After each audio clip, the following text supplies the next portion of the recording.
ഒരാൾ നിങ്ങളുടെ അടുത്ത് വളരെ റൂഡായിട്ട് സംസാരിച്ചാൽ നിങ്ങൾ എന്ത് ചെയ്യും? റിയാക്ട് ചെയ്യുമോ അത് കാമായിട്ട് റെസ്പോണ്ട് ചെയ്യുമോ? ഓൾമോസ്റ്റ് ആളുകളും റിയാക്ട് ചെയ്യും അല്ലേ?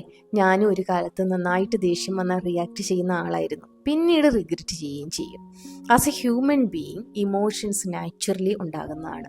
എന്നാൽ വളരെ ബ്യൂട്ടിഫുൾ ആയിട്ട് നമുക്കിതിനെ കൺട്രോൾ ചെയ്യാനായിട്ട് സാധിക്കും. നന്നായിട്ട് ദേഷ്യം വന്നു എന്ന് വിചാരിക്കുക. പെട്ടെന്ന് റിയാക്ട് ചെയ്യാതെ ഒന്ന് പോസ് ചെയ്യുക, ഒരു ഡീപ്പ് ബ്രീത്ത് എടുക്കുക, ദെൻ കാമായിട്ട് എങ്ങനെ റെസ്പോണ്ട് ചെയ്യണം എന്ന് ചൂസ് ചെയ്യുക. ഇത് റെഗുലറായിട്ട് കൺസിസ്റ്റൻ്റ് ആയിട്ട് പ്രാക്ടീസ് ചെയ്താൽ തീർച്ചയായിട്ടും ഇമോഷണലി നമുക്ക് സ്ട്രോങ് ആവാനായിട്ട് സാധിക്കും.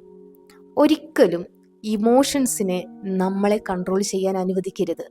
നമ്മളായിരിക്കണം നമ്മുടെ ഇമോഷൻസിൻ്റെ leader. Be positive, stay strong.